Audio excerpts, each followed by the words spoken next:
Hey there, General Red Review here, with Old Colony Pest Control. If you're having pest problems in a commercial or residential setting, we're the people to call.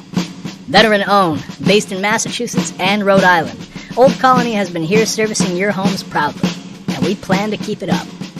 Our team is fast, efficient, and reliable. We go above and beyond to cater each project's individual need. No task is too much for us, so give us a call. 774-400-5993. Again, the number is 774-400-5993. Hope to hear from you soon. General Red Review, out.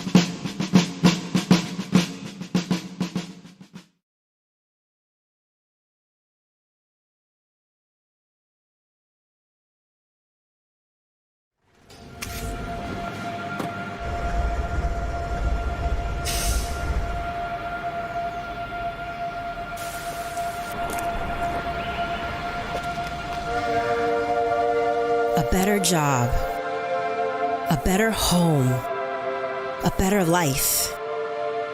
Who hasn't wished for these things, worked for them, and sought a place where they had a better chance of becoming real? For generations, Brockton has welcomed those seeking something better. From those who came in search of opportunity to today's multicultural population that makes us the most diverse community in all of New England. Brockton is a place where homes are more affordable, communities closer, where a strong and talented workforce fuels the success of businesses big and small, and the vision of a more diverse and equitable America is being realized every day. It's where ideas take root, businesses grow, communities thrive, new beginnings unfold, and the promise of a better life is kept.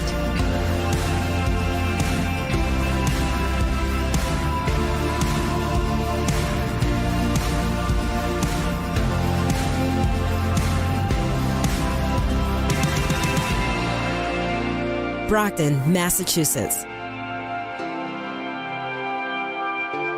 where better begins.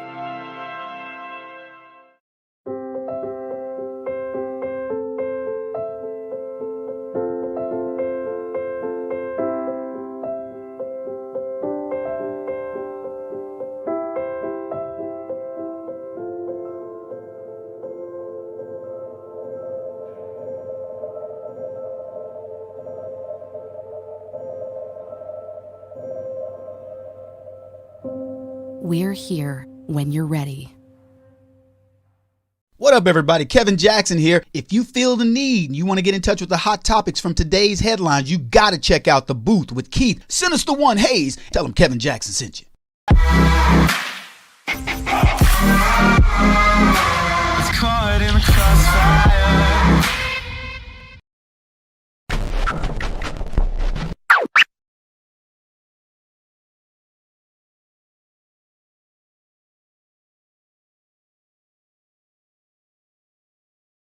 Look at here! Look! Look! I got beans, greens, potatoes, tomatoes, lamb, rams, hogs, dogs, chicken, turkeys, rabbits, you name it! Look! I got beans, greens, potatoes, tomatoes, lamb, rams, hogs, dogs, beans, greens, potatoes, tomatoes, chicken, turkeys, rabbits, you name it! Beans, greens, potatoes, tomatoes, lamb, rams, hogs, dogs, beans, greens, potatoes, tomatoes, chicken, turkeys, beans, greens, potatoes, tomatoes, lamb, rams, hogs, dogs, beans, greens, potatoes, tomatoes, chicken, turkeys, rabbits, you name it! Beans, greens, potatoes, tomatoes, beans, greens, potatoes, tomatoes, beans, greens, beans, greens, beans, beans, beans, beans, beans, greens, potatoes, tomatoes, chicken, turkeys, beans, greens, potatoes, tomatoes, chicken, turkeys. You name it! You name it! You name it! You name it!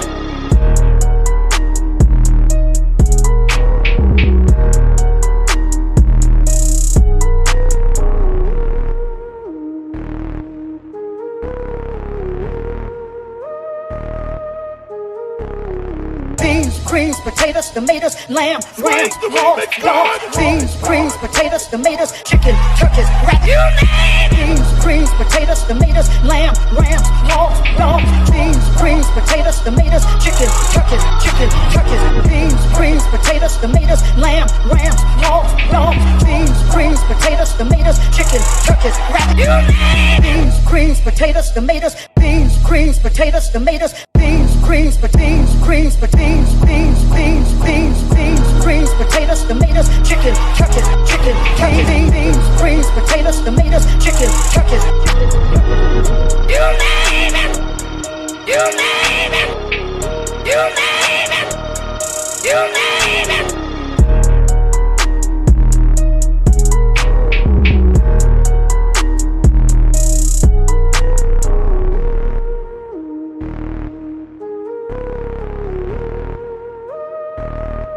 You name it! Can you dig it? Can you dig it? Can you dig it? This is blasphemy. This is madness. This is the booth.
All right, your boy Sinister One broadcasting live from the City of Champions. You are watching The Booth. As you guys are looking here, don't shake your heads. Don't think that this is a repeat. It's not a repeat. The First Tuesday guys are actually here with me tonight to discuss results of this election. We said, we were on for election night, but there were a lot of major races had to, finalize and just got done counting.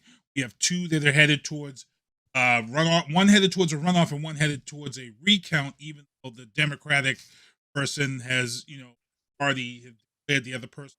Talk about that. But first of all, I got to give a big thanks to my guest last week, Kevin Jefferies, for coming on. As I mentioned, I got my guys on First Tuesday. Also, later on in the show tonight, I have a second guest coming on here. He is a boxer, super featherweight boxer, Gabriel Menace Morales. He is going to be, and I can't wait to talk to him. It's going to be a fun time. I got to talk to him. I can't wait.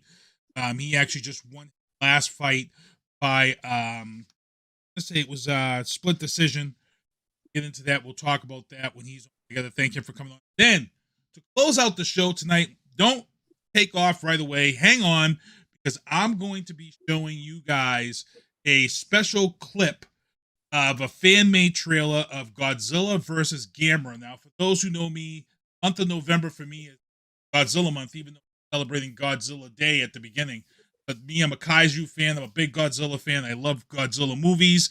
And this fan created this Godzilla versus Gamera, which has never, ever happened in the history of Kaiju, because Godzilla, which is owned by Toho Studios, Gamera is owned by a different studio, and they have been beefing for eons, and this, they say, will never, ever happen unless something happens and Toho buys the rights to Gamera.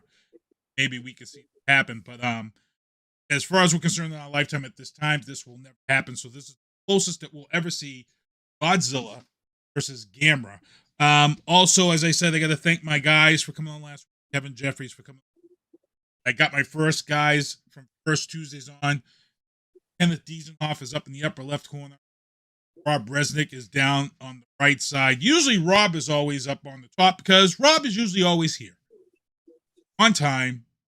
Ken's always Mr. AKA last minute, fly by the seat of his pants. But today I was actually running late because my son just got back from Florida and spent time at Disney. Big ups to him for coming, seeing me tonight and giving me a gift from Disney. I quickly, abruptly broke after he gave it to me. Unfortunately, it's a Christmas ornament of Darth Vader and Luke Skywalker having their lightsaber battle in front of the Emperor, and they had their little tiny lightsabers, and I was wrapping it up and trying to be delicate as I could be, and I broke the light. But let me talk about my sponsors here. Michael Douglas Brettel, MDB Electronics. You need your controller fixed? Send it off. Christmas is here next month. Happy Noob Day. Day after Christmas is Happy Noob Day. People who waited 3 months to get Call of Duty and then they decide to go out there on December 20th. Guess what? Snatching your head. Available now. Viana Marie, It's Personal. Album is available everywhere. Check out my artist, Viana Marie. Snatch up that album. It's personal. It's banging everywhere online, Spotify, anywhere you listen to. Tactical Target Systems. When you see me out at the range, getting my practice in, Tactical Target Systems is where I get those badass zombie targets because you know I have a fear of the zombie apocalypse. And also, I Love Boston Sports. Sponsor the show. Those badass shirts. You saw me. I have a shirt on. And I was rocking my Mac Jones shirt. And we'll talk about that in the sports booth. Also, Old Colony Pest Control, Carbonell, veteran-owned, residential and commercial. You have pests this time of year, reach out to Kyle. He'll get out there and take care of your problem. All right, so I got my guys here. Let them introduce themselves and say hello. I'm going to start with Ken. Say hello to everybody in the upper left-hand corner, man. Hello, everyone. Ken Diesenhof. Glad to be back on this special edition of the booth. Looking forward to it. And I've got my man, Rob Resnick, down below. Yeah, hello, everybody. Welcome to a special pre-Thanksgiving edition. Pre-Thanksgiving. As you guys saw, I produced an actual intro there with football players from the NFL dancing to the Beans Tomato Anthem. And, football and Thanksgiving on Thursday. We'll be talking about that in the sports booth. Get into the news booth here with my guys. In the news booth here in Massachusetts, Bradley Rein, 53, has been charged with reckless homicide for a crash that took the life of Kevin Bradley, 65, in Hingham, when his SUV plowed into the Apple store in Hingham. Kevin Bradley was actually a contracted worker here from New York who was doing work in the Apple store. 19 people injured. Thankfully, there wasn't more loss of life in this tragic. People were saying that this SUV was traveling at about 60 to 65 miles an hour before it plowed into the store. Bradley Rein, who does have a history of drunk driving, he actually had to submit to a breathalyzer. He blew 0. He was not drunk, but he says that he was trying to find an eyeglass store and his foot got stuck on the accelerator and he tried to step on the brake with his left foot and he wasn't able to, and it happened so fast. We're going to actually find out and see what happened. So our prayers and blessings out. In Twitter news, after begging the head of sales to stay at Twitter, and she refuses, Elon Musk turns around and fires her. This is the biggest dumpster fire of social media out there. I called this one, and it's going exactly the way that we said it was going to go. And after this whole thing happened with Twitter, Trump on Tuesday announced his presidential run for 2024 against the advice of numerous GOPs and former close lobbyists. I saw Kellyanne Conway kind of rip him apart for saying stuff. A lot of those close people to him when he was in the White House ripped him apart, but some of his loyalists like MTG and a couple other small ones. But here's the thing. He didn't get the response that he thought he was going to get. He got some of the things that he didn't realize he was getting. He was getting this from some GOP members. They were unhappy. And here's the thing about this announcement. He makes this announcement and Elon Musk thinks, hey, I'm going to bring Donald Trump back to Twitter to help me because this is a dying platform. And I put a post up saying, if I'm Donald Trump, who I don't hate, a lot of people think I don't hate Donald Trump. I just don't like what he did as president. I said that the best thing for Donald Trump right now to do would be to not allow Elon Musk to tempt him there. And I said it would be best to stay on this platform and say that his platform was better. Exactly what Trump did. So Trump snubs Twitter and says he's going to stay with Truth Social, which then leads to Ivanka Trump. Snubs her dad's announcement and says, guess what? I'm not supporting this political campaign. Staying out of politics this time, her and Jared Kushner. And then Rupert Murdoch of the New York Post, he actually puts up, Florida man makes announcement. Now this is, all I could think of was R squared down there, where I've been saying from day one that the GOP is going to put all their horses and wagons behind DeSantis, and I feel that's what they're kind of going to go with, and I feel like that this is going to get super ugly down the line.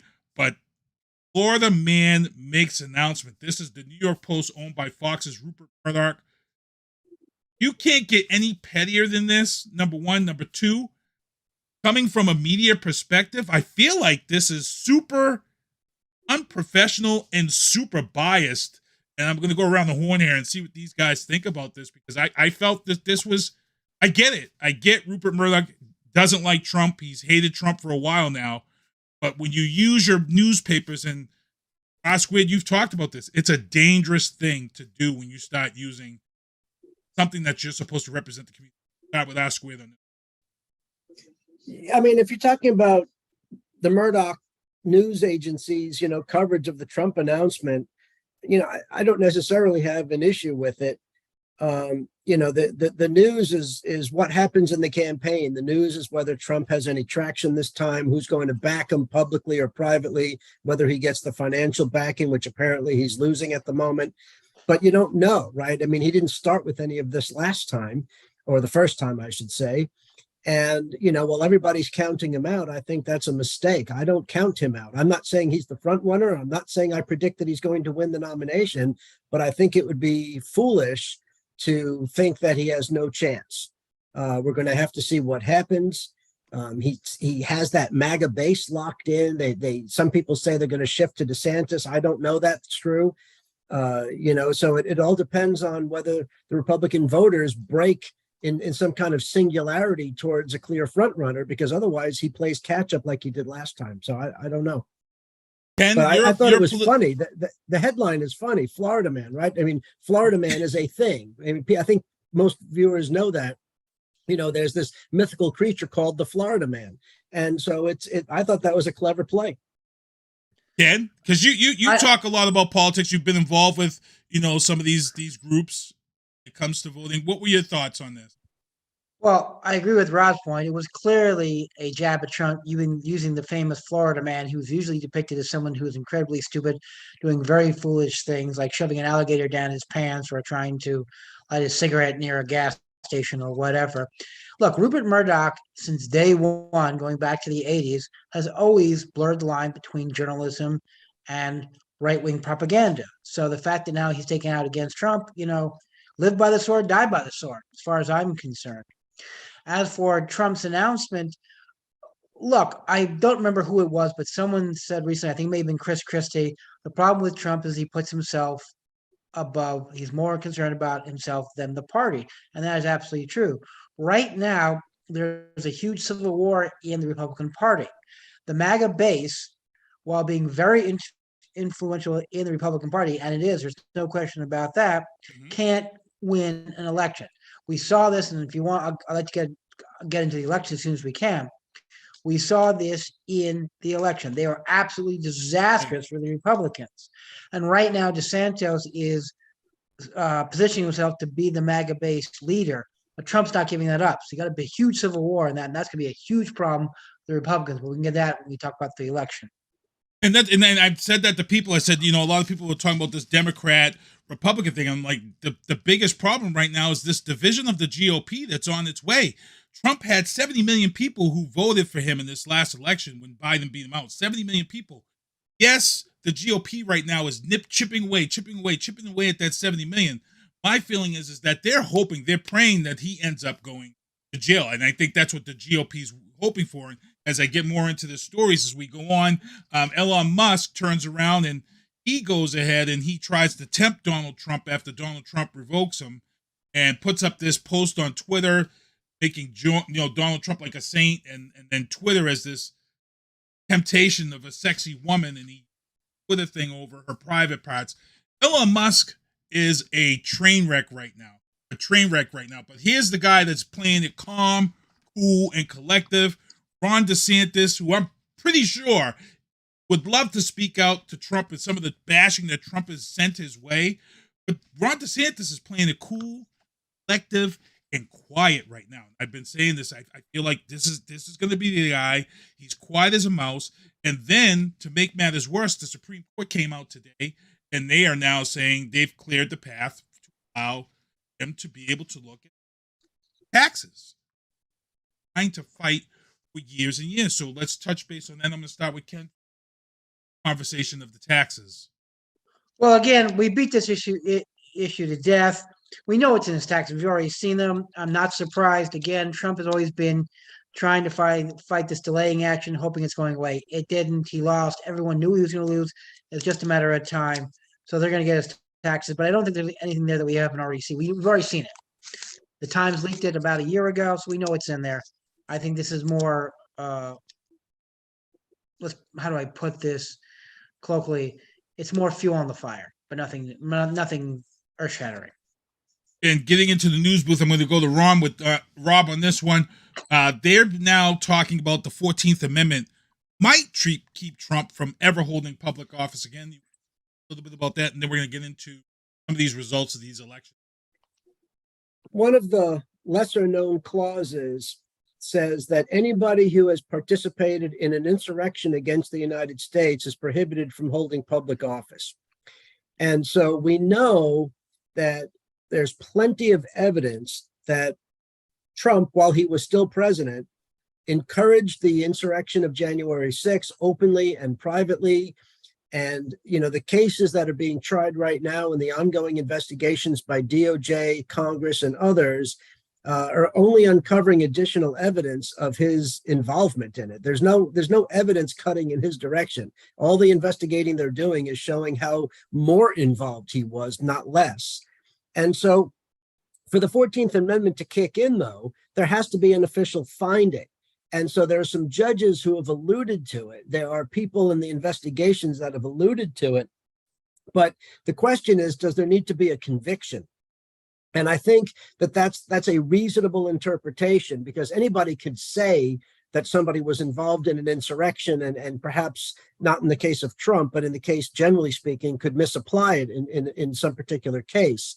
And so, if the Department of Justice brings charges against him for January 6th, there are multiple cases going on, but this would have to be for the January 6th, and then he would have to be convicted of some charge involving the insurrection, not just the other things he did that day or surrounding that with the elections denying and what have you. So it'll be interesting to see if that develops. There is going to have to be something more. I think most people who are paying attention knows it's out there. You could deny it all you want to, but it's clear that he was involved in this thing, at much more significantly than what we thought originally, perhaps, as far as what could be proven. Right. But there needs to be a conviction. So let's get into these elections last week. The red wave that was supposed to happen didn't happen. It was more like a red mist. If you guys saw my show last week, saw the little intro that I did utilizing Flashdance and putting that to inform voters and things of that sort. This red wave that was supposed to happen didn't happen. If you talk about democracy spoke very strongly about protecting our rights. Only one Trump person won a seat. Everybody else was wiped away. We had Fetterman win. We have a runoff, unbelievable runoff going on in Georgia. That's Raphael Warnock and Herschel Walker, which it shouldn't even be close. This should have never even happened. I just can't get it. Lauren Boebert, she won her race by 500 and something votes. There will be a recount, but her challenger feels that he's not going to win that one. Arizona, though, being contested. You guys want to talk about that one? Yeah, sure.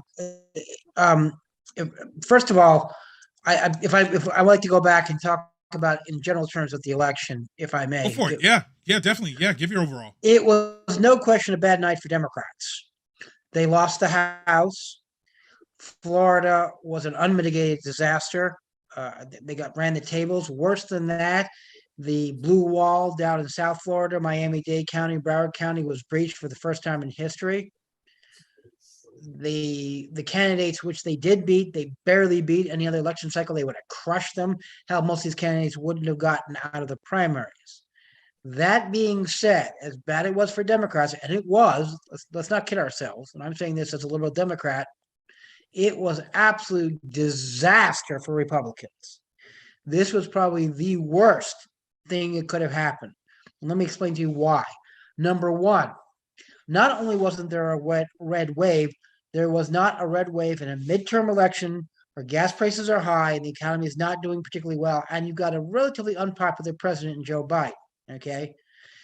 Every other metric says Republicans are going to come in and kick the living daylights out of Democrats, and they could barely get the House flipped. Let's talk about the House. The House has got the lowest difference between Democrats and Republicans in the history of the Republic.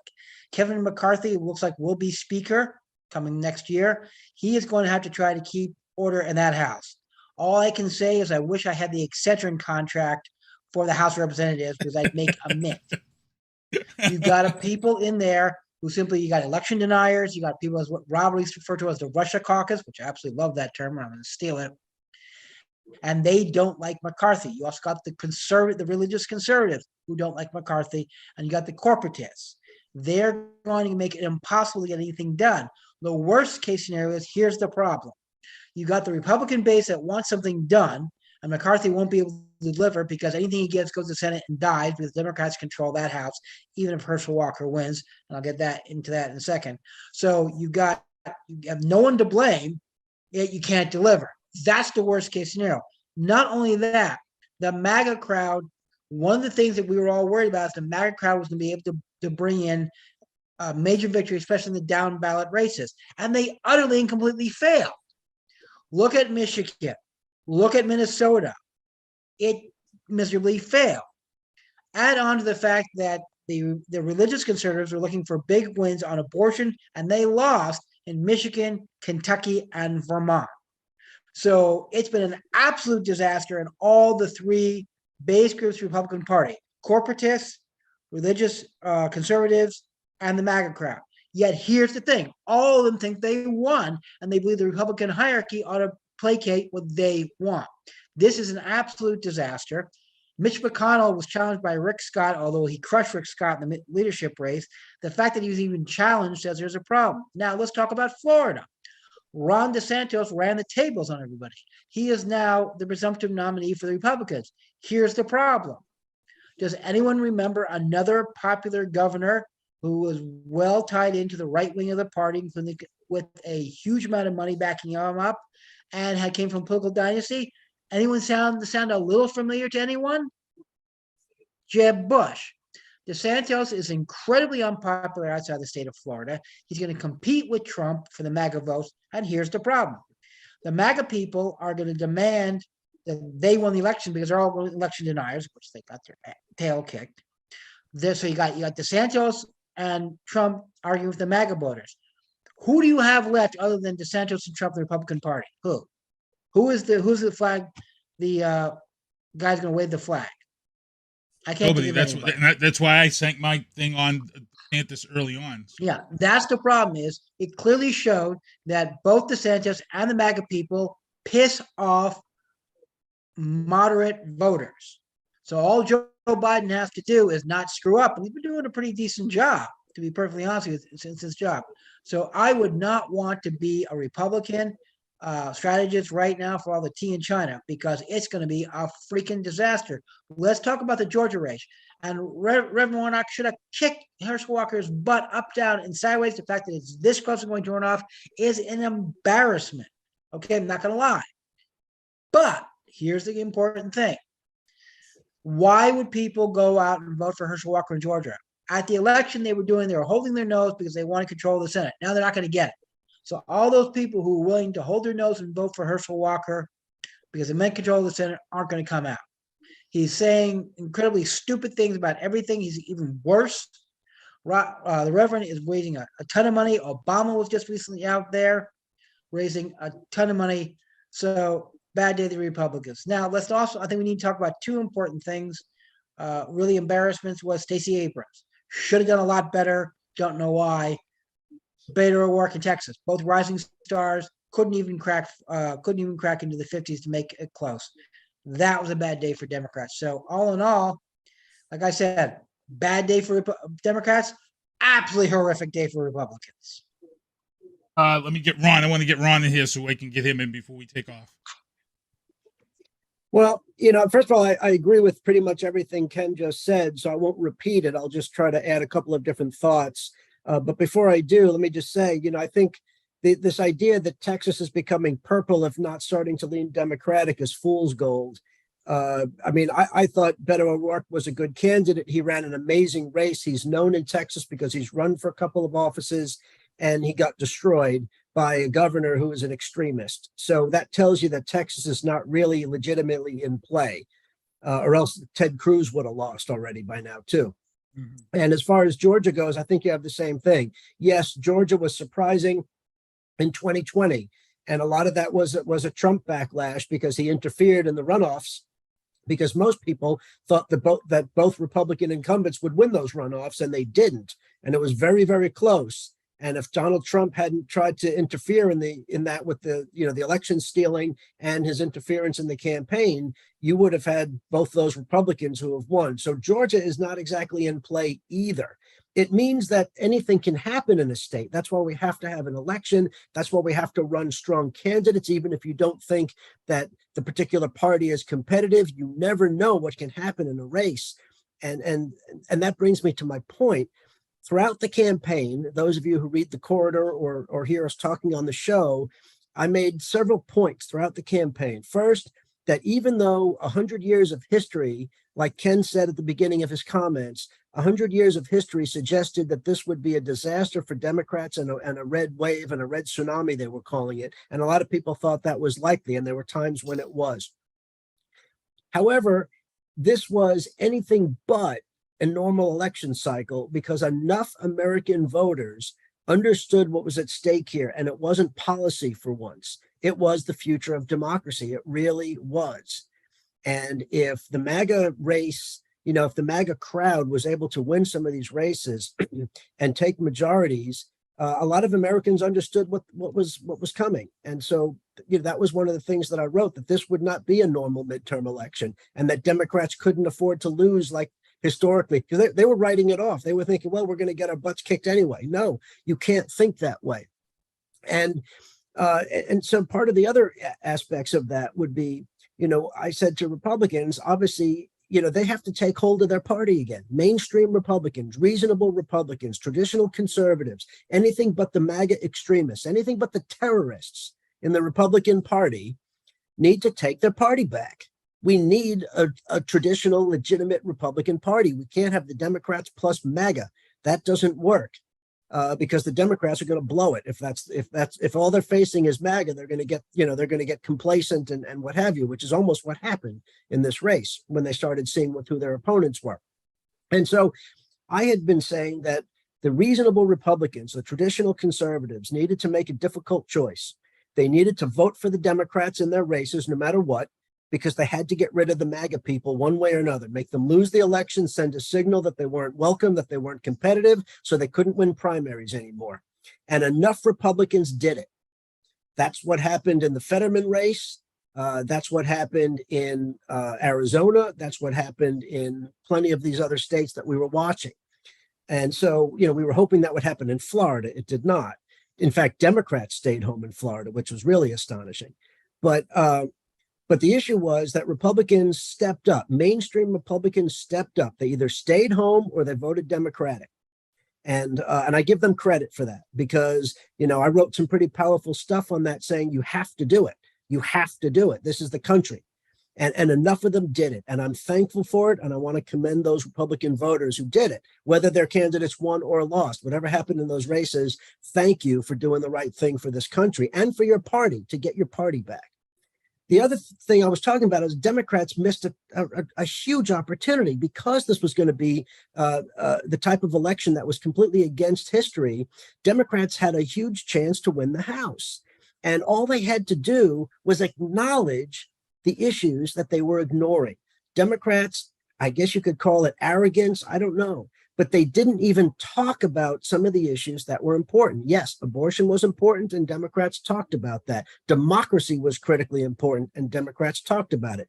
But they tended to ignore the inflation issues. They really could have had messaging on that. Come on, how do you run in 2022 and not be prepared to talk about inflation, to be talking about crime, to be talking about the border? And it's not like the Democrat, I'm not saying they have to admit that they were at fault for anything, but they had to have messaging on it. They didn't even address those issues, and those were on the minds of a lot of voters. And that was why the Democrats lost the House. And if they had just had some better messaging on those issues, look at New York as the perfect example, right? Governor Hochul, now granted, she took over for Cuomo. She had never actually won the race before. This was her first time running, but she barely won against a Trumpist. And the issue there was crime. And crime in New York City is not as bad as it is in Chicago or San Francisco or some of the other places, but they've had spikes, and it's on the minds of people. And they just ignored it. They just said, oh, just don't worry about this. Go, let's talk about abortion. Let's go look over here. Look over, the Wizard of Oz. Ignore the man behind the green curtain, right? And you can't do that. It was grossly irresponsible. And the reason that I talk about this is because, yes, it's a close house. Everything Ken said about the House is true. The problem is MAGA dominates the Republicans in the House. They own every committee. The agenda that they're already been talking about is going to be devastating. Now, yes, it may count against them. It will likely turn away voters. But don't think that they won't do significant damage between now and 2024, because they will. And I'll give you one example. Jim Jordan, who we've talked about on this show and I've written about in the corridor as one of the Russia caucus, one of the traitors in Congress, basically is the chair of the Judiciary Committee, or is about to be named the chair of the Judiciary Committee. He's already talking about his agenda as chairing of the committee, so it's pretty much a done deal. Jim Jordan's not an attorney. He doesn't know anything about the law. He doesn't appreciate the law. He's not interested in the law, doesn't care about the rule of law. And yet he's going to be the chair of the Judiciary Committee. There are 200 Republicans in the House, all better qualified than Jim Jordan, who have a background and an appreciation, but he's going to chair that committee, and they're going to be working on Hunter Biden and impeachments and all kinds of nonsense. They're going to have DOJ up there all the time for show. And remember, folks, remember what the Republicans did during their last hearings just a couple of years ago when they had control. They had circus hearings. They were screaming. They were raising bogus issues. They kept repeating lies, because the more you repeat lies, the more people start believing them. This is what the next couple of years are going to be, because they won the House. And that's all they're going to do. They have no interest in policy. They have no interest in governing. They don't have a platform. They don't want to address inflation because they don't have an answer for it. They want to make a lot of noise about the border, but they don't have a plan for the border. They want to make a lot of noise about crime. They don't have a plan for that, because they were raising these issues in their commercials, but they never proposed any ideas to address them, because they don't want to govern. They just want power. And here, the next couple of years, we are going to see exactly what they're going to do with that power.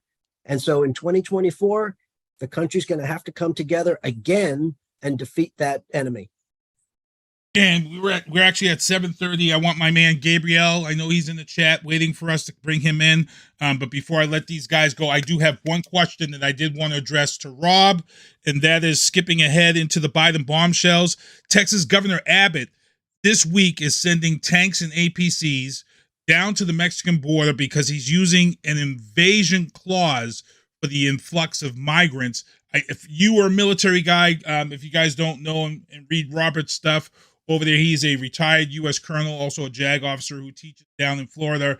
So he knows his stuff. He's done time over in fighting for us. And your thoughts on this, because there are a lot of military people who are I see them debating. They're not happy with Governor Abbott invoking this invasion clause.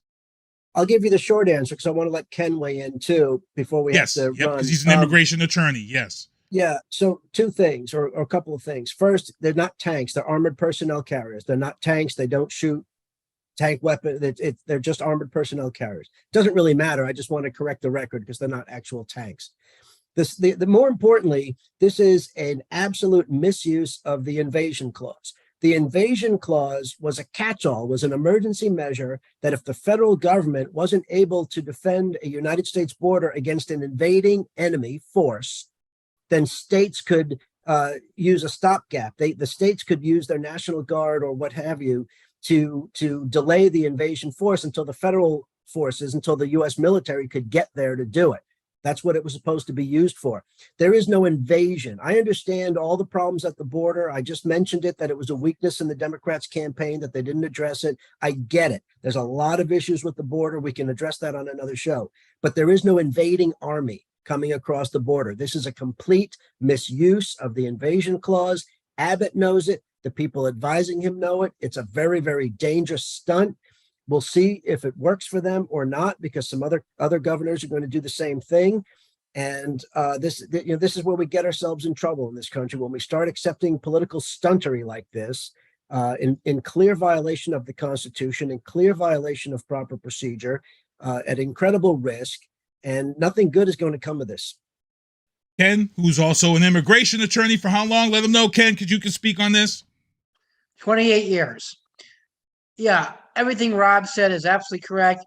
Let's talk about the reason we have a crisis at the border. The reason we have a crisis at the border is the bureaucratic machinery that used to process non-U.S. citizens into the United States is broken, it's underfunded, it's archaic. We need to fix that. I could fix this problem tomorrow, end this invasion. Give me a realistic budget. Give me absolute legislative control to reform our immigration system, to bring it up in the 21st century and beyond. I have this problem solved by next week. There is no invasion. And oh, by the way, in case you haven't noticed, the vast majority of people coming into this country come in legally through various port entry that are not along the Texas, New Mexico, Arizona border. And if you want to challenge me on that, I'd be more than happy to show the statistics, but we just don't have the time today. Yeah, I brought that up. That's a whole nother show. Guys, I want to thank you for coming on this show at 7:35. I got to get my next guest in here. R-Squid, let them know how they can follow you on the corridor. Yeah, just get on Facebook and look at the corridor. Plus, you're really good about reposting stuff on the booth link. So just you can get us either way. But appreciate all the readers. And Ken, let them know. And I'm pissed because Ken's supposed to be writing some stuff on there. But you're letting Rob's back must be tired from carrying you on this website, the corridor. Well, Rob writes a lot better than I do, so I just second his stuff. So yeah, Ken was nice enough to suggest that Ken was nice enough not to say that I have more free time than he does. So everybody, check these guys out. They're on with me the first Tuesday of every month. Are you guys going to be on with me in December? Yes, sure. Absolutely. First week in December. Okay, cool. Just wanted to make sure of that. And let me get out of here. I'm going to take a quick break, and I'm going to be back with my next guest of the night, boxer Gabriel, the Menace Morales. We're going to be right back here with the booth. Here we go. Hold tight.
All right, your boy back here in the booth, broadcasting live from the City of Champions.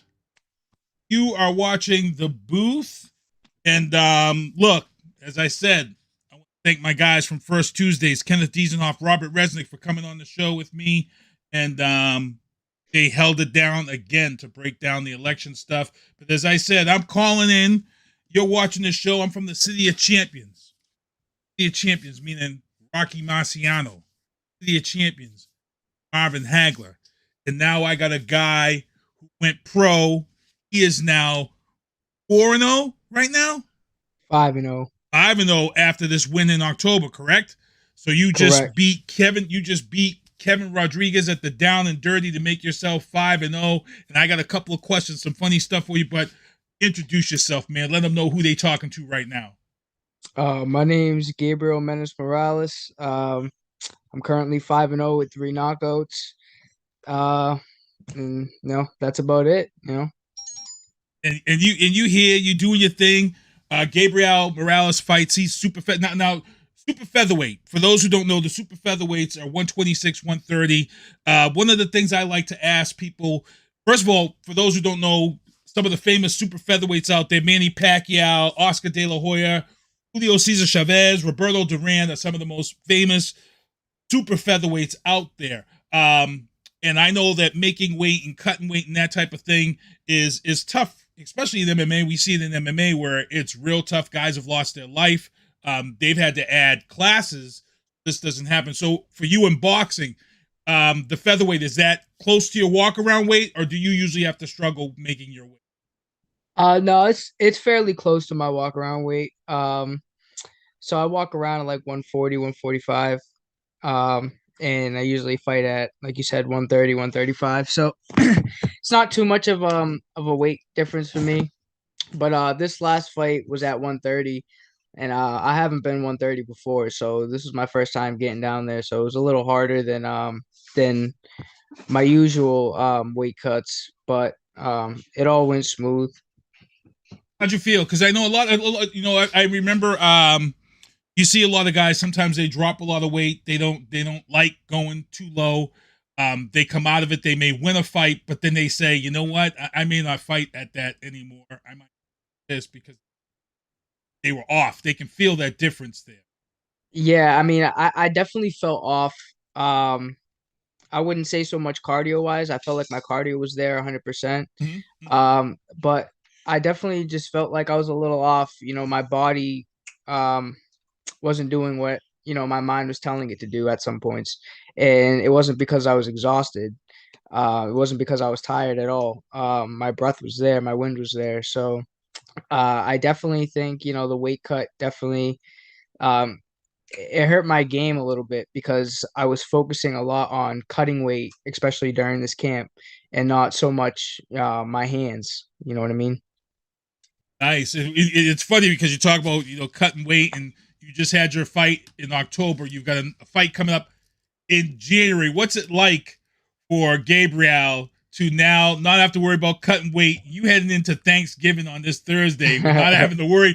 What's your plate? Let me know, because I always have fighters. I always interview people on this show, and a lot of guys, they get ready to fight, so they're angry because they dude, don't mind me. I'm making weight. Blah blah blah. They come on the show, they're angry, but you got your fight done. It's in. You don't have to fight again until January. So are you going all out for Thanksgiving? What's on your plate for Thursday? I definitely plan on going all out. 100%. You're gonna be the first one. You're gonna be the first one at the turkey with the plate. So I'll be the first one and the last one. But no, I mean, it's just a part of the game. You know what I mean? You have to always watch what you're eating, even when you're not fighting. So, days like Thanksgiving where I'm not looking forward to a fight. I mean, I don't get this much often, so I'm definitely going to take full advantage of it. You have to, I've been following on social media. Yo, you got to post that picture of your plate, man. Oh, I definitely will. Tag me. 100%. I want to see it. I want to see the main plate. I want to see your dessert plate. Oh, it's gonna be everything. Dessert are gonna have to be posted a couple hours later because I'm gonna be sleeping. What's your favorite thing on Thanksgiving, man? Oh, what's your go-to? What's that go-to?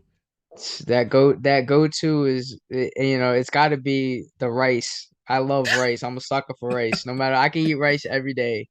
Give me some rice and beans and some turkey. I'll be good, and some stuffing maybe. Some chicken stuffing, and I'm good. So you've been doing this grind. You went pro back in July of 2021. That was your first pro fight, and I actually saw the highlights of that. That's when you knocked out Cam Arnold in the first round. I think it was like 51 seconds into the first round. You knocked Cam Arnold out, and then you went on this tear where you had a knockout and then two TKOs before leading up to this decision. What are you looking forward to in 2023? And do you have any more info on this upcoming fight on the 20th? Is it a definite or not locked down yet? So far I know the venue's locked down. We just have to go off of opponents who I'm gonna fight. So I'll most likely 100% be fighting January 28th, I believe. What was that first part of that question? Low auditorium. What are you looking forward to going into next year? What is the one thing you're looking forward to? Because close down on the positive note. The one thing I'm looking forward to is, finally feeling comfortable in the ring and doing what I actually need to do. I think these first 5 fights was kind of a big learning curve for me. Just to kind of soak everything in, because the pros is a lot different from the amateurs. There's a lot of different elements that you don't really notice until you're in the moment. So and I think that's my biggest problem right now, is that once I get comfortable and once I get moving the way I know how to move, and I know how I can move, I'm gonna be having the time of my life out there. So that's what I'm really looking forward to, just getting those rounds and getting that experience, because I started boxing really late. Later than most boxing prospects, you know what I mean? So I have a lot of ground to cover, and I think I've been doing a good job, so far, skill wise. So I mean, it's just, this year has been these past 2 years have been just a ride for me, and I just look forward to keeping it going, and actually even more, because I plan on having more fights next year than I've had in the past 2 years. So I want to have at least more than five fights next year. Nice. And we want to make sure we keep following you. I'm a big fan of boxing, huge fan of MMA. The 155 in boxing has always been, in MMA and boxing, the 155 middleweight been that's De La Hoya. That's what you like. The Haglers, Sugar Ray, all them dudes they just killed it. That was my weight class back in the day. And then I love the heavyweights. I love Tyson and those heavyweights from that day. But the 155 was my era. My dad turned me on to boxing. Back in the day, that was the class back in the day. Yeah, and my dad turned me on to it. And one of the things that I didn't like was when MMA came onto the scene. I loved it from the get-go, UFC 2. And a lot of people right out the gate, they was talking about this demise of boxing. And I was pissed, because I'm like, boxing ain't going nowhere. Because boxing was a foothold. Boxing was one of the things you needed in MMA. You needed wrestling. You need in the beginning of UFC, you needed boxing, you needed a good ground game, and you needed jiu-jitsu or whatever. Boxing, you needed to stand up. Even if you just had your 1-2 combos and your basic punches, you needed boxing. And I told people, boxing is not going anywhere. UFC is not going to kill. If anything, MMA actually helped keep boxing on the map and add to that spectacle, because you had guys who were doing boxing. They had good records in boxing, but guess what? For some reason, they weren't getting anywhere. So now a guy says, you know what? I got good hands. This MMA gym and see what I'm trying to do here. And you got a lot of these guys that make that transition into MMA because they really weren't getting anywhere in boxing, and they make a little name for themselves. So I feel like it really complements each other. So I want to see your thoughts on that. Yeah, I mean, when I They definitely both the sports complement each other very well. I think when I started I've been in and out of gym since I was a kid. I didn't get, serious about it until I was about 22. But when I was in the gym, when I first started going to gyms, it was at a Brazilian jiu-jitsu place. It's called the Oh, Blazing okay. Sun in Okay. Tewksbury. So just for me, I mean, I didn't really like it. I like the stand up more. That's where I think I realized I'm more of a stand up guy. Um, I I I know how to work on the ground and stuff like that. Like I know what to do if I'm ever in that position, but I just didn't have the knees for it back in the day. I still don't, definitely don't. So that's where I kind of focus more on my stand up game.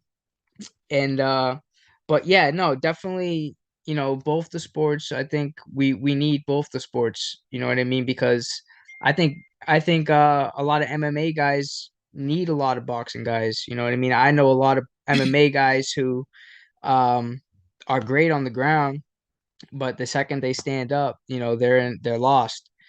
And I know there's a couple local MMA guys around my way that train with boxers almost on the daily, and Yeah. that's what makes them, have the hands that they have. So I just always had love for boxing. It's always been around. My grandfather always watched it when I was a kid, so I kind of gravitated more towards boxing than what a lot of kids are gravitating towards nowadays. With the MMA.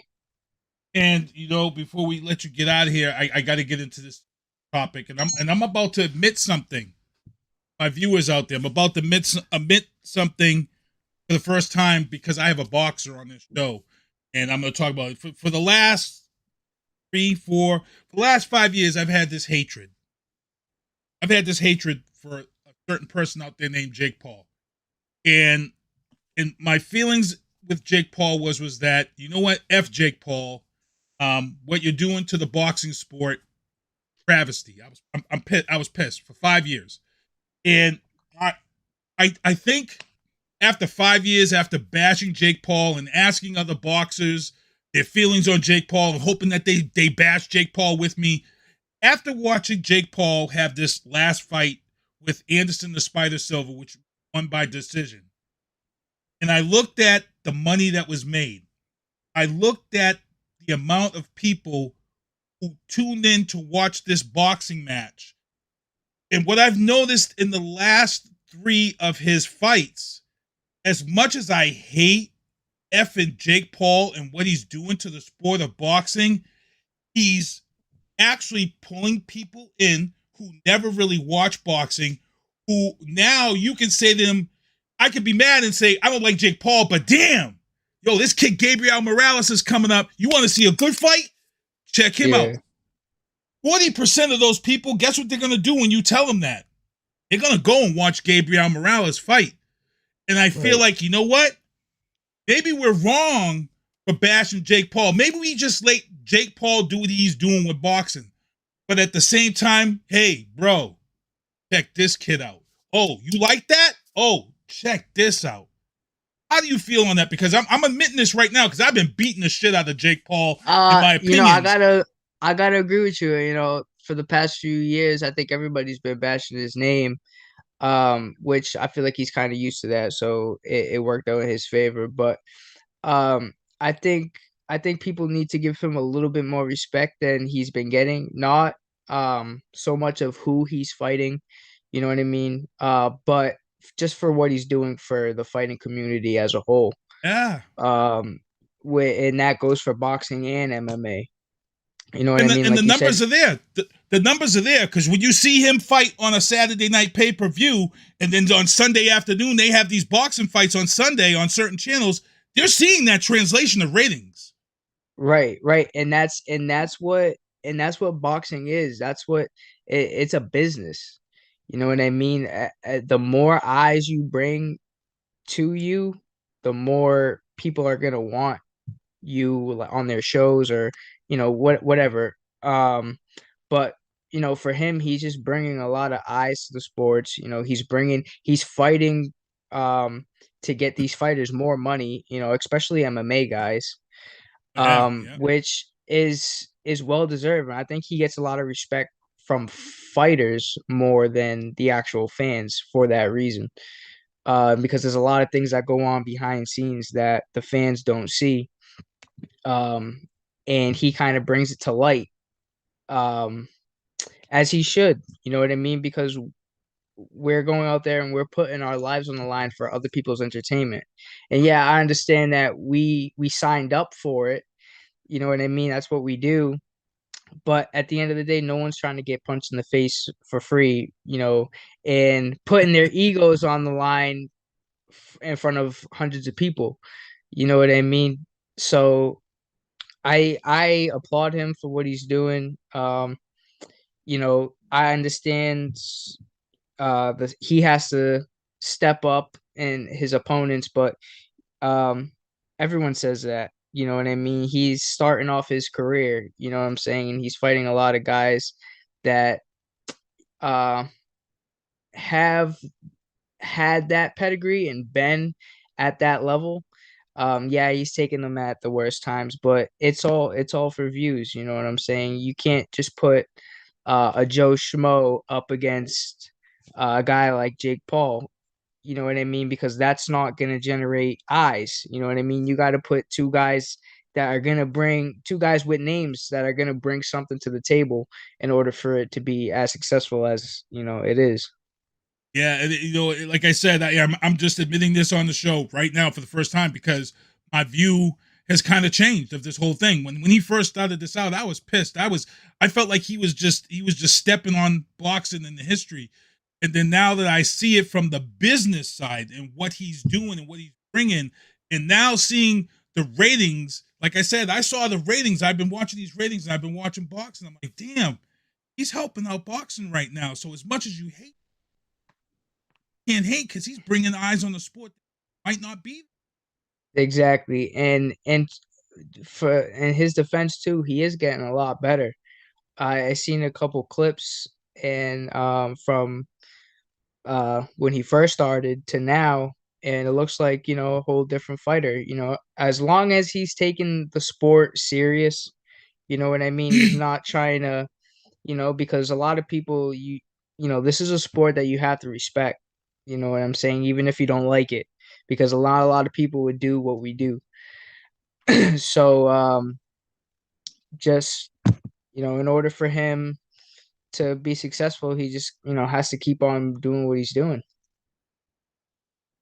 And before we let you go, I just got to mention today there was some big news in the super featherweight world of professional boxing. Jeff Fennick, if you guys know who Jeff Fennick is, Jeff Fennick is the trainer for Mike Tyson back in the day. I think he still trains a little bit with Mike Tyson, but Jeff Fennick was one of the most popular super featherweights back in the day. He actually had a famous Raw match against Azuma Nelson back in the day.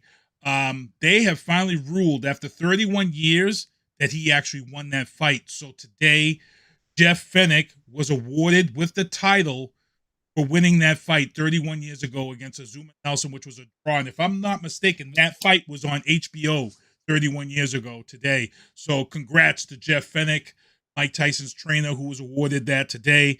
Just goes to show you, keep fighting, keep grinding if you feel you've been done wrong. 31 years is a long time. And I know I got a lot of people I'd be out pissed somebody a lot of people out here showing you some support and stuff, and they want to make sure you get your shout outs in. So let me let you get your shout outs in and how people can find you and follow you on social media. Yeah, so everybody can find me. You can just look me up, Gabriel Menace Morales, on everything. I should pop up. I like to give a couple shout outs. First of all, my family. Without you guys, none of this is possible. You guys help me so much. All my friends, all my supporters. Without you guys, you know what I mean? It would be hard for me. It wouldn't give me as much motivation as I have, the messages daily, how much I motivate people. That motivates me as well. just the team, everyone that shows up at the gym every day, all my coaches, you know what I'm saying? It's none of this is possible without anyone. It's not only me. I rely on, a whole farm of people. And lastly, my boy Baby Reckless, you out there, I see you. I see you. Don't worry, I won't forget you ever. Go look up his music on all platforms, Baby Reckless. They were just playing his I might have to get him on the show. Yeah, hell yeah. I know he'd love that. Show. If you got music videos or what? Yeah, I manage an artist. I manage a recording artist, Viana Marie. I'm out there. I DJ. I would love to get his music in his video. Everything in this world is about connections. Yeah. Hit me up if you out here watching Baby Reckless. Hit me up. Drop me some links in the chat. Stuff to look at. If you got a music video and it's good enough, 30 minutes before my show airs, I have some of the best, dopest music videos from local artists in the Boston area. So it gets into rotation. So Baby Reckless, let me know. Hit me up. We doing shows too. We put shows together. We have people perform. If his stuff is clout, we can definitely get him on and get him in. That's what it's all about. You're fighting on January 28th. My man Matt Cameron does a show. I love Matty Cameron's show. Matty Cameron's show. He does this show. Matty Cameron Sports for You and Me. He talks with all the boxers, MMA guys. So what I think I'm going to do, I'm going to send you right to Matty C. So Matty C can get with you in January to talk about this fight, because Matty likes to go out to the fights, support people. Matty's been going out there. He's been following Jalen Renaud. I don't know if you're familiar with Jalen Renaud. Matty C's been supporting him real hard. His father just passed away. Oh, rest in peace, man. Rest in peace. To him. But we're definitely gonna have to get together, man. And yeah, for sure, bro. That's what it's all about. You know what I mean? Connecting with people, getting both of our names out there, not just mine. Yeah, and dude, Thanksgiving day after, or even thanks, just tag me. I'm gonna make sure I send you a picture of my plate the second I get it. Right before you, I want that picture of you with the fork. Second I get it, before I even take a bite, boom, send that right to Keith. I want to see that, because I know, because look, like I said, I've interviewed a lot of fighters, man, and I've had to deal with I've had dudes in studio that was mad. We would order pizzas or something. Like, dude, why you order pizza? You know I'm trying to make weight. Yo. Can't even I see can punch it. you You right start now. seeing it, you smell it, no matter where. Oh man, so people, this is Gabriel, the Menace Morales. Yo, promo photo that we used for our banner was tight, good stuff. And I'm gonna hook you up with Matty C Sports for You and Me. Gonna have him follow up with you, get you on this show for January. Lowell Auditorium is where you're fighting now. Are you locked down with that promotion, or can you fight with other promotions? I could fight with other promotions, but for the most part, we've been keeping a good relationship. So I'm gonna be right where I am. Okay, cool. So I want to thank you for coming on the show. Hope you have a good Thanksgiving. We're going to take a quick break, and the booth will be right back here. I got some more topics. And don't forget, people, when I close out the show tonight, I got that fan-made trailer of the Godzilla Gamera movie that needs to happen. Godzilla Day was November 3rd, but for me, it's Godzilla month. I am a Godzilla maniac. I love my Godzilla. Godzilla versus Gamera would be the dream fight for me on the big screen. So we've got this exclusive fan-made trailer coming up for you at the end of the show tonight. But we're going to take a quick break. I'm going to be back with more booth after this. Here we go.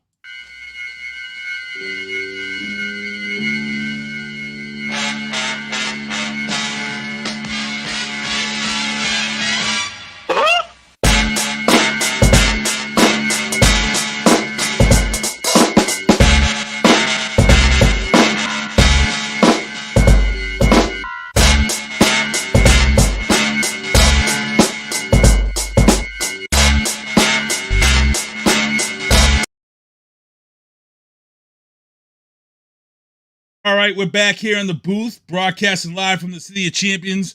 It's your boy, Kevin Jefferies. Yes, Kevin Jefferies said, tell him to hit me up. Yes, I will, Kevin Jefferies. He's actually in the chat.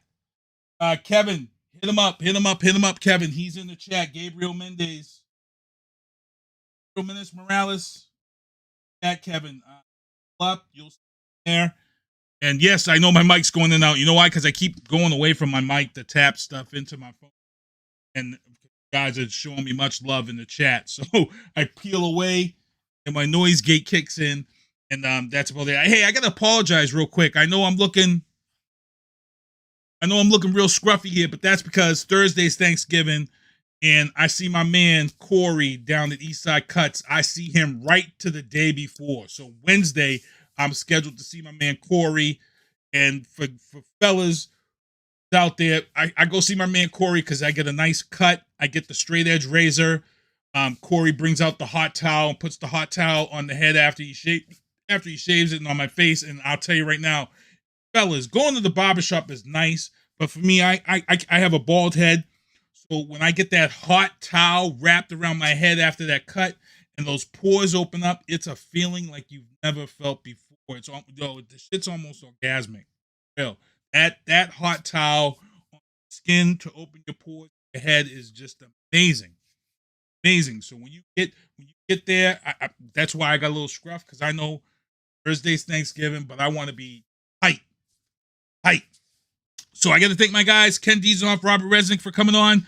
Also, my last guest you just saw on here, boxer Gabriel Menace Morales. Thank you for coming on here, sir. Maggie Pinney, what's going on? She's in the chat. Hello. And I got to get back into the booth, our show. I got to get back into the show. Let's get in here. Let's go. Senate passes marijuana medication bill. At the Senate level, they passed the bill. Medicinal marijuana is passed. That is accepted nationwide, federally, across the board. Every state. Governors have to step up.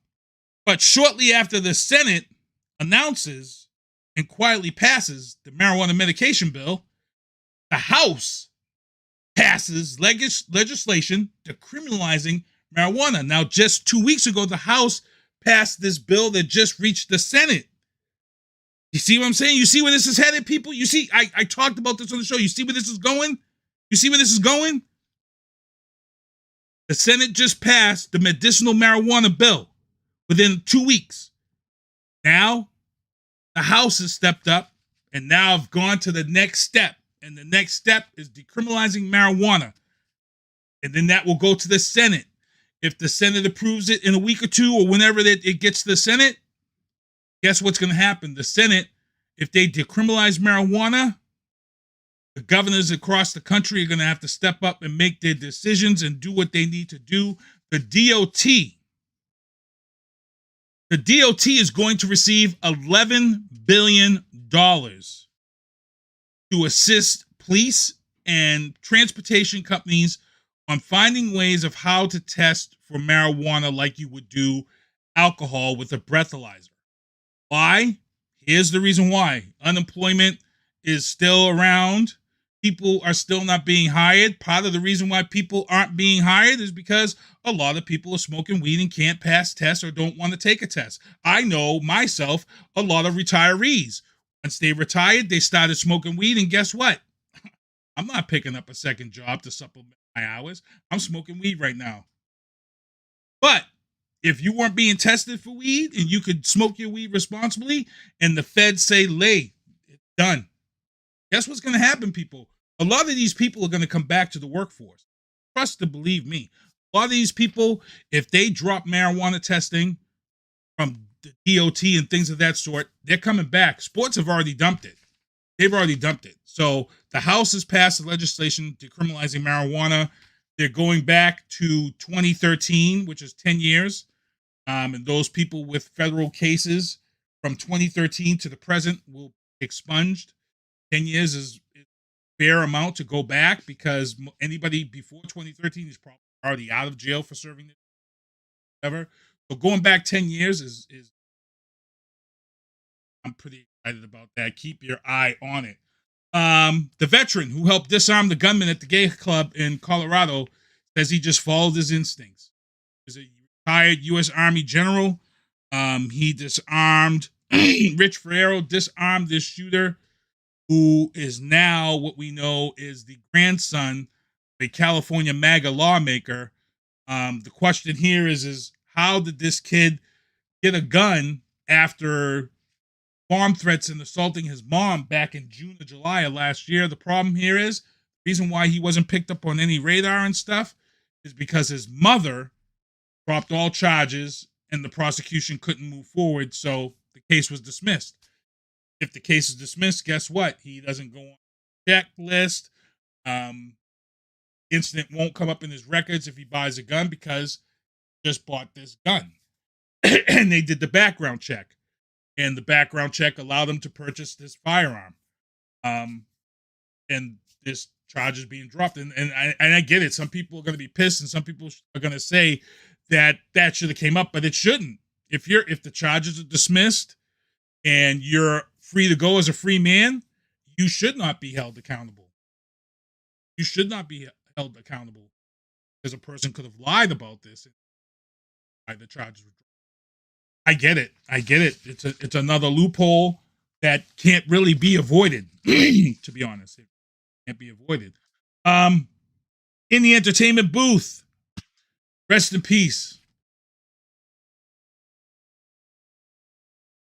Rest in peace, Jason David Frank. Jason David Frank was just here 2 months ago at GameStop, week before the Rhode Island Comic. I was trying to plan to go down Vengeance. You guys see me on? And I was trying to go down and meet Jason David Frank, who was my favorite Power Rangers. The reason why he was one of my most favorite Power Rangers is because Jason David Frank really brought the martial arts aspect to the. He was a real martial arts dude. Do his shit. Do his shit when it came to martial arts. I had thought that James, I had thought that this man would have been the next big action star. But he stayed loyal to Jason, to Power Rangers. Jason David Frank stayed loyal. And then just this week, all of the Power Rangers that are left, Austin St. John, who he didn't get along with, the Red Ranger. He didn't get along with the Red Ranger because he came in and took Austin St. John's spot, really, to be honest. And they never liked each other. But Austin St. John put out, I'm almost getting choked. I mean, there's some people that are celebrities. I don't even know them, but there's some people that things that happen will choke you up. Chester Bennington of Lincoln Park when he committed suicide. And that's why this is choking me up, people, and I'm going to get into it. But Walter Jones, the Black Ranger tribute is crazy. But Amy Jo, Pink Ranger. And they were the only two Rangers to appear in the new Power Rangers reboot movie. They were the only two originals who were in that film. And she gave a tear-jerking tribute to Jason David Frank. The reports that saddens me is that Jason David Frank, and what, like, I went live. When Chester Bennington killed himself, I went live. I was so angry. I was so mad because I had a friend. I was younger. I had a friend, and I'm not mentioning any names. I had a friend who committed suicide. He got up one morning, kissed his kids, put them on the bus, walked across the street from the house, and hung himself in a graveyard across the street. And I felt anger, still feel anger till today. Don't feel I feel anger that someone so depressed and so upset that they would take their own life. And I can never understand it. And here, Jason David Frank, who's 49 years old, hasn't been confirmed, but the reports is that he took his own life. It was just 2 weeks ago that his wife, who he was going through a divorce with, decided, hey, guess what? I'm going to embarrass this man. She had him served in Texas, I believe, with his divorce papers at the comic book convention. So imagine people. You're Jason David Frank. Comic book convention is packed with fans, people coming to see you. And here's somebody just waiting in the line. You think, man, this dude's waiting in the line. He must really like me. And you get up there and they put down what they want you to sign and he signs it. ends up being someone serving them with divorce papers. And emotion has to take over. If you're Jason David Frank, your emotion has to take over. It has to take over. You have to lose your composure at the fact. Because the guy's got to tell you, hey, you've now been served. Right in front of everybody in the comic book convention. It's utter embarrassment. It is sheer insanity. I get it. You can be petty. Your marriage could suck. But there are some things if you want to end a marriage, there's some things I just don't agree with. And I get it. She probably was like, he's always on the road. I can't have him served, but I'm damn sure he gonna be here signing autographs. So here's who we can get him. I'm pretty sure. And I'm not here to bash women, but I'm just saying that I feel like sometimes people, when you get in a relationship and then you get mad and petty with each other, I think there are some things because they had kids. They had kids. And now she's got to live with this. She probably didn't think that this was going to happen. She probably thought, oh, you know what? I'm mad on this and that and whatever. But this is what happened. And not even a week or two later, Jason David Frank takes it. And it sucks because it's bringing mental health discussion back to the forefront, and depression, and definitely need to address. Also in the entertainment booth, Bel Air season 2. Look, I broke the trailer and guess what?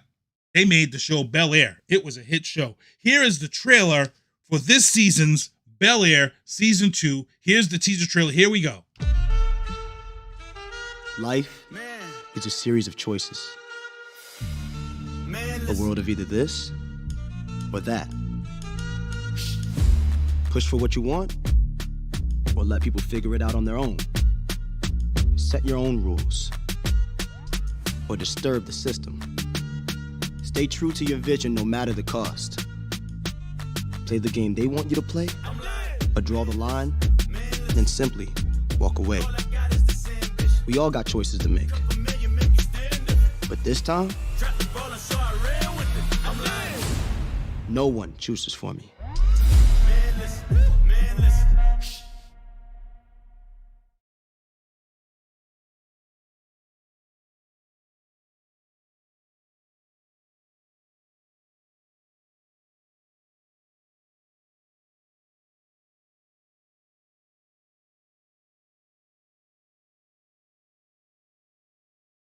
Season 2, ready to go. Bel Air. And 80 for Brady. Let me get into this trailer. It's the Golden Girls meets the New England Patriots Atlanta Super Bowl. That's kind of what this pitch is. 199 Films, which is Tom Brady's production company. This is his movie, 80 for Brady. Here's the trailer right here. Let's check this one out on the booth. Now, it's time for the 80 for Brady starting lineup. Lily Tomlin, Wayne State University. Rita Moreno, PS 132. Sally Field, Birmingham High School. Jane Fonda, college dropout. The 80 for Brady trailer starts in 3, 2, 1. Game's about to start. Oh, there's Tom. Oh, what a beautiful man. I like Gronkowski. We know, Trish. We've all read your Gronk erotica. It's not erotica. It's fan fiction. Very sexy fan fiction. Aren't you tired of the same old boring lives?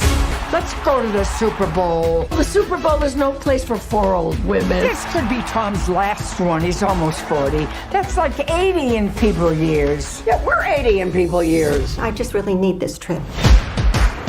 I can't believe we're actually here. Taking this one. He's cute. So you don't have any tickets? How much for 4? 10,000. 10,000? Well, I have a 20 in my strap-on. That's a fanny pack. If you wear it like this, it's a strap-on. Wow. It is so great to meet you. Beauty has no expiration date. Krish, I didn't flirt. He did. there's so much here to do. We could even win these tickets. This is a spicy wings contest. Bring the pain! I could use a little spice. I know her! If you black out, who you want me to call? An ambulance? Ow! If you did this to give us something to remember, why? Honey, it worked. Do you think you could get us in? Follow me. These are my dancers. Prove it. What dance moves you ladies know? A twist. A jerk? Let's do it. Hey! Gronk. Nice. So big. Thank you. Isn't that what friendship is? That we face the unknown together? Let's go, Golden Girls. Come with me. Snake crack. Hey, what? No, Wait, hard, Mark. oh, come on now. No.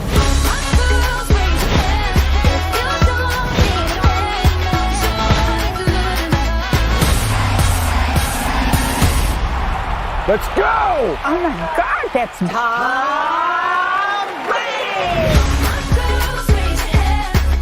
These are good. very good. Oh, careful, they're high dosage. High dosage? Excuse me, I'm looking for someone. Are you okay? I'm Guy Fieri.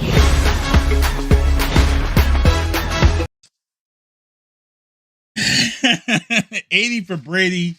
Jane Fonda. 80 years old. Jane Fonda. Damn. Her plastic surgeon is earning that money, boy. Jane Fonda got like 30-year-old girls talking like, damn. You're supposed to be 80? Jane Fonda is like the oldest of the bunch. Damn. Plastic surgery is insane. 80 for Brady. For those who don't know, they go down to NRG Stadium. The Patriots beat Atlanta Falcons, which means Atlanta Falcons fans have to relive this. In the sports booth, people, Fenway Park is hosting key high school football matchups this week at the amazing establishment, Fenway Park, the oldest park in the nation. Brockton High is playing Bridgewater Raynham Wednesday night, 6:30. I was hoping that BCA was going to carry the game live or Nesson, since Nesson covers usually the MIA, but I guess there is no live coverage of these per the rules, I guess. I don't know. I heard that, Frank, that kind of hoping this is wrong. It looks like we might get it on a 24-hour delay, but that's going to kind of suck because you're going to know if Brockton High beat BR by the time the game airs, and that kind of sucks. It's $20. If you're a Brockton, if I'm not mistaken, if you go on the link to buy the tickets are $20 for the game, and the $20 gets you in to see all the games, not just the Brockton game. $20 gets you in to see all the games. But if I'm not mistaken, if you are a resident of the school that is playing in this game and you put the code in, I believe you get 2 tickets for the price of 1 if you're a Brockton resident. If I'm not mistaken, please go on the website. Fenway Park has a link for those tickets. And these kids are playing at Fenway Park. It's going to be a great time for them. Kevin Jefferies has linked up with Gabriel Morales. Good job, guys. Good job. So hopefully we'll see you on Happy Hour with Lito. That's how you make moves. Also, let's get back to the sports booth. Patriots, 10-3 with a walk-off 84-yard punt return against the Jets. 3-3 was this game right up until the end. Marcus Jones takes a punt return to the end zone. Here's the thing, people. Here's what I don't get. He won. It's a walk-off punt return, 6 points. Bam. The game should end. Why do we bring everybody out to just kick this unnecessary, unneeded extra point? I get it. It's part of the rules and whatever, but I don't think we need to I don't think we need to rub in the celebration a second time by kicking the extra point for 1 point when the game is over. You've won. There's no time on the clock. You've won. There is no real reason to kicking the extra point. I'd love to see the NFL people explain it to me why this is done, why. I don't agree with it. What I don't agree with right now are people going back and forth about Mac Jones sucking and how the Patriots are going to lose on Thursday, Thanksgiving Day. You spoiled ass Patriot. Do something else! Do something else! That's it! That's all we want! Do Do something else! Holy and all you Mac Jones bashing, hating, hoping that Bailey Zappi is in there. You got... Lighten up, Francis. Lighten up. Lighten up. You know why? Because I've been a fan of this team when you couldn't even give tickets away. You couldn't even give tickets away. That's how long I've been a fan for this team. I was a season ticket holder and couldn't give tickets away. I was a season ticket holder so far back that games were only played at 1 o'clock. They never got a primetime game. Games were on it. Games started at 1. They weren't televised. So guess what? There weren't all these TV timeouts. Wasn't all these breaks. You went to a Patriots game at 1 o'clock. Guess what? You was home and ready to in your pajamas by 3:45 to watch the 4 o'clock game. I shit you not. I'm dead serious, bro. You had a stadium that sat 60,000 and only 20,000 people. So there was no backup of traffic sitting there for 3 hours. Wasn't none of that. There was no TV timeouts. They came out, they played. You played the game, and the game was over. Quick. You was home in your pajamas ready to watch that 4 o'clock game. I swear. I'm just letting you know.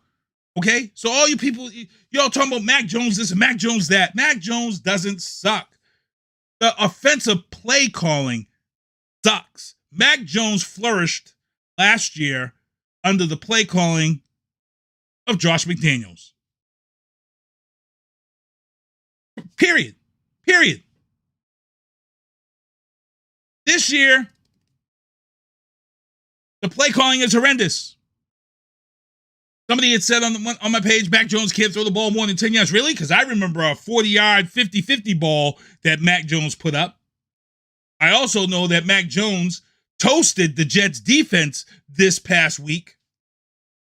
And he is the first one to do as such.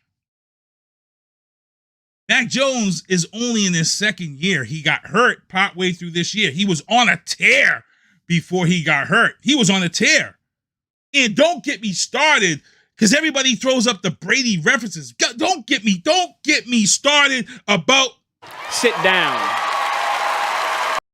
Sit down. Because all y'all was ready to get rid of Tom Brady in his second year. Yes, you were. Yes, you were. Sit down. Yes, you were. In the second year for Tom Brady, everybody was wanting to get rid of him because his interceptions ratio was up high. He was getting balls batted down at the line. Why? Because he had this bad habit of patting the ball and getting the ball knocked down or getting picked off. And you all was pissed off. You all wanted him traded. You all wanted him gone.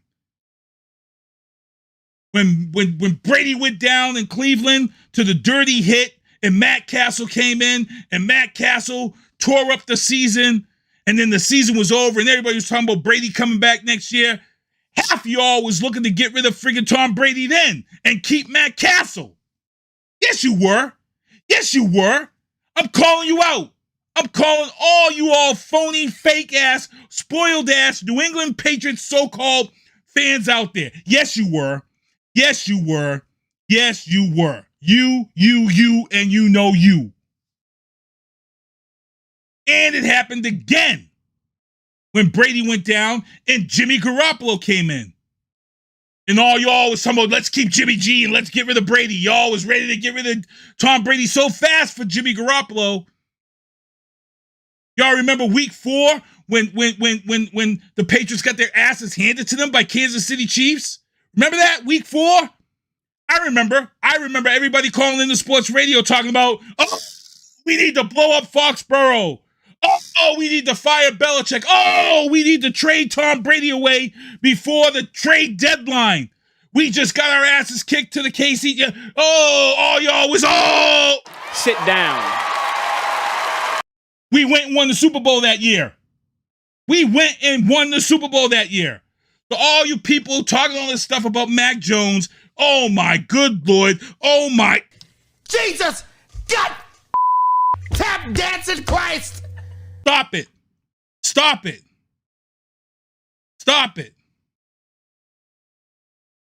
Most of y'all didn't even want Tom Brady here, so stop acting like he's this and that and all this stuff and bashing Mac Jones. Mac Jones is only in his second year. Does he have some problems at quarterback? Yes, he does. Yes, he does. But he's got to learn.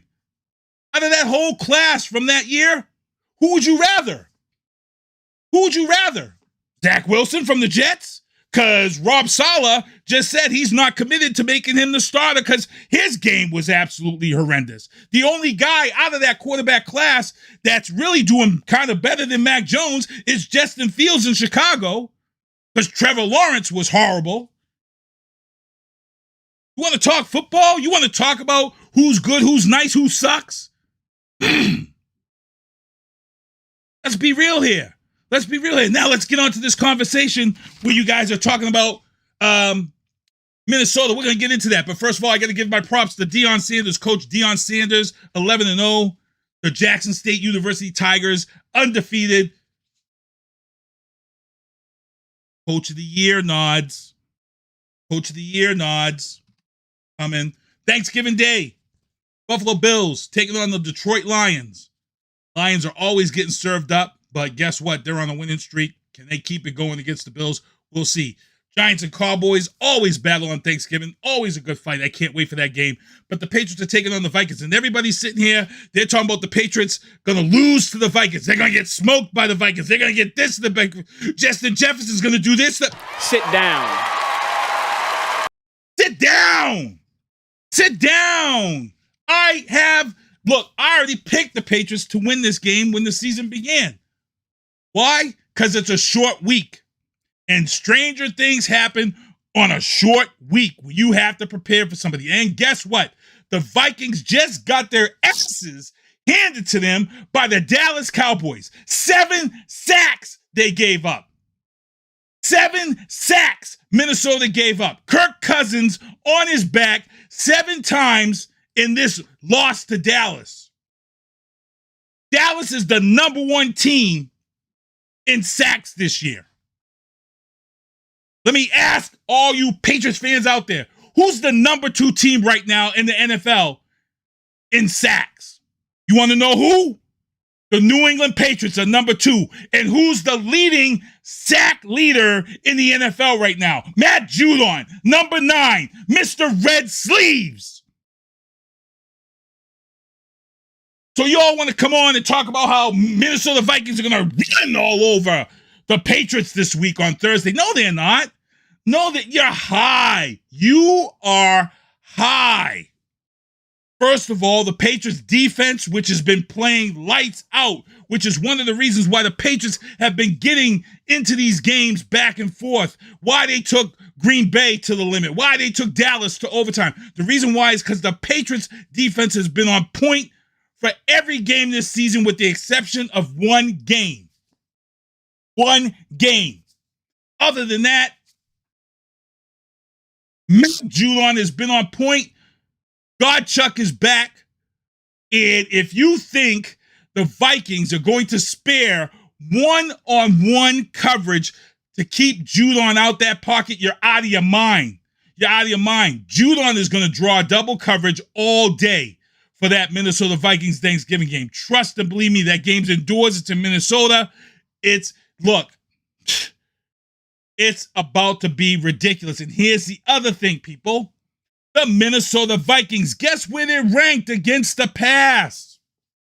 Guess where Minnesota is ranked against the pass? In the middle of the field.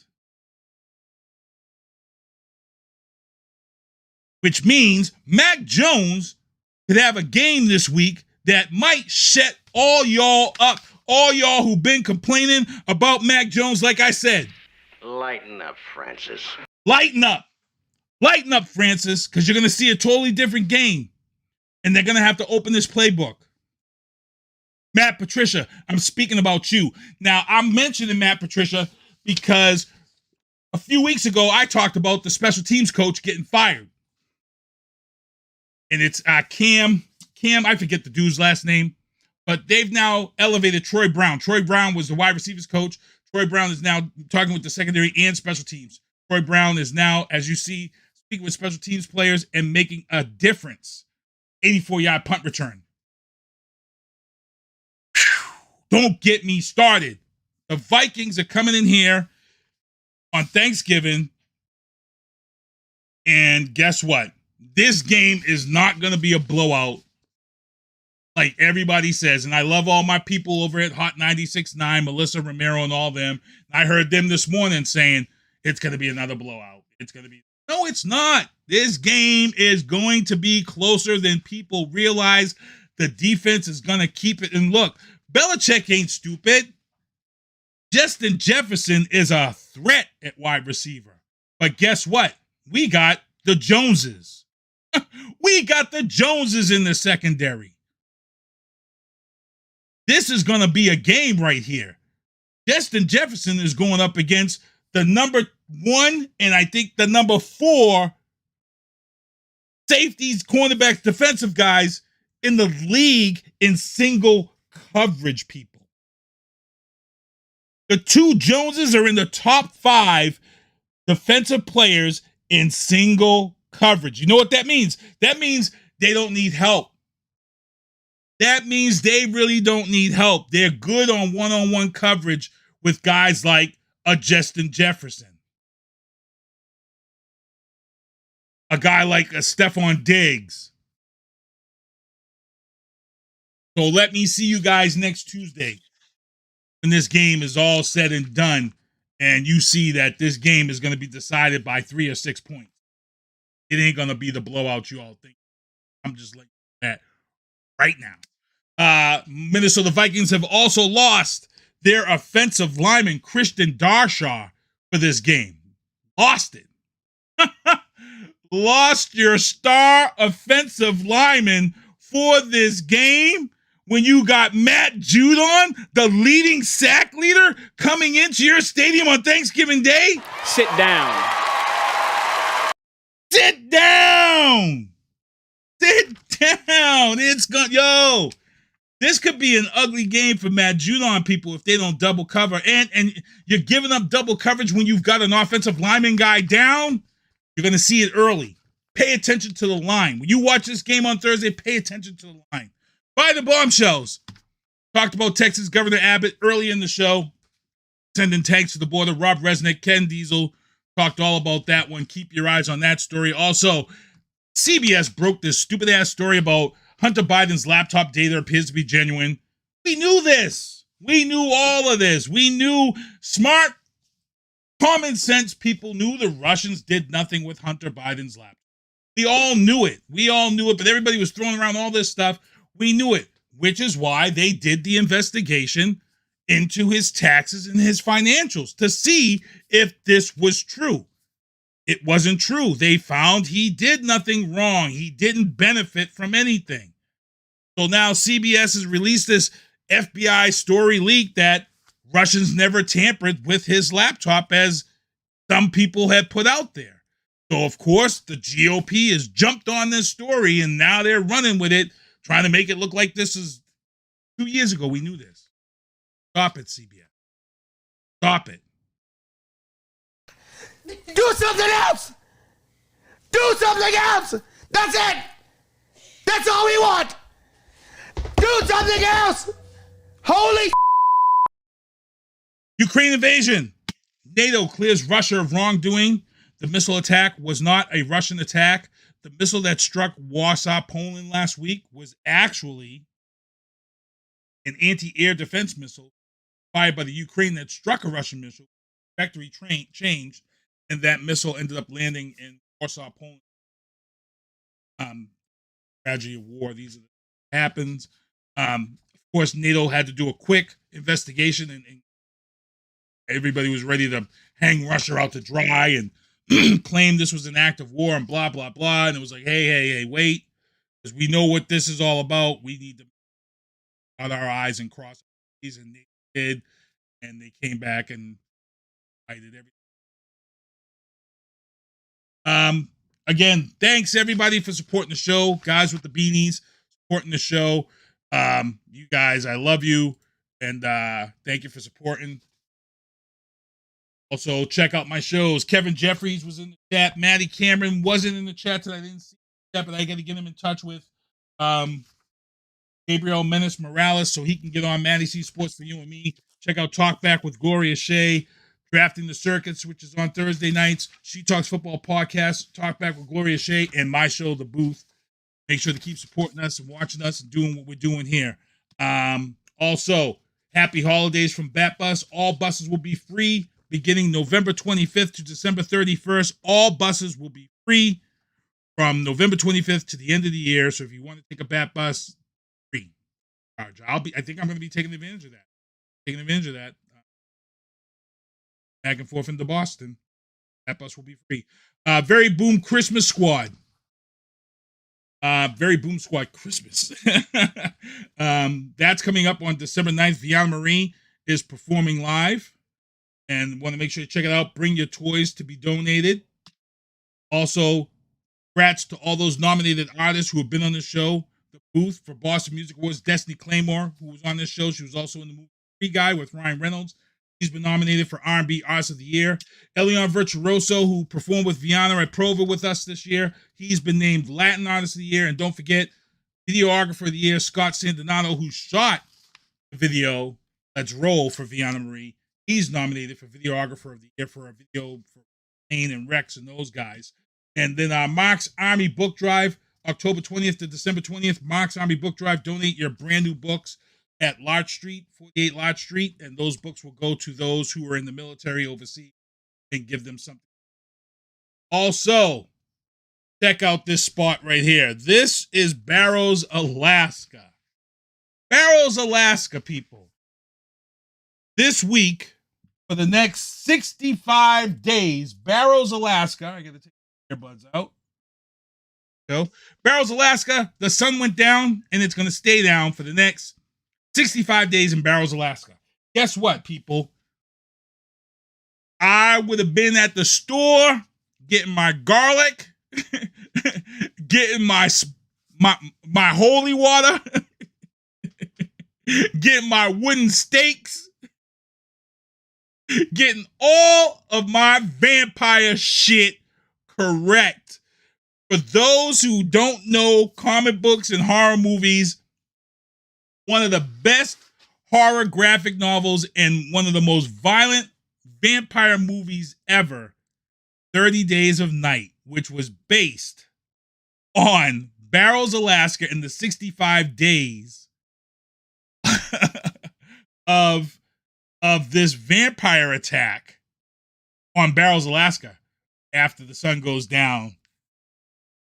You've never seen the movie 30 Days of Night? Ooh, and that's exactly how the town looks when they actually filmed the movie there. That's exactly the town. I can pick out some of the places where some of the shit happened in the film if you're looking at that picture. But it's a great movie. It's violent, it's scary, and like I said, if I lived in Barrows, Alaska, I'm getting my garlic. I'm getting my steak together. I'm getting all of my shit. You ain't gonna catch me sleeping vampire. Sorry. Ain't happening. Again, thank you everybody for tuning in the show. And thanks for supporting the show. And what I got left here, what SpongeBob takes us home. And Maddie C Sports for You and Me is coming up. Got Godzilla versus Gamera, the fan-made trailer. And SpongeBob is going to. So here you go. Check out this gem right here. This is insane right here. I got to give this person props. Here we go.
Thank you for listening to The Booth on Hoobazoo and HatcherRadio.com. Please follow the Facebook page and subscribe to the podcast at Apple Podcast, iHeartRadio, and Spotify.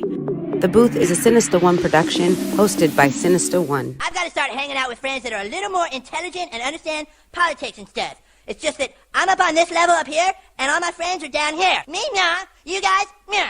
Maybe a little more down in here. Screw you guys, I'm going home.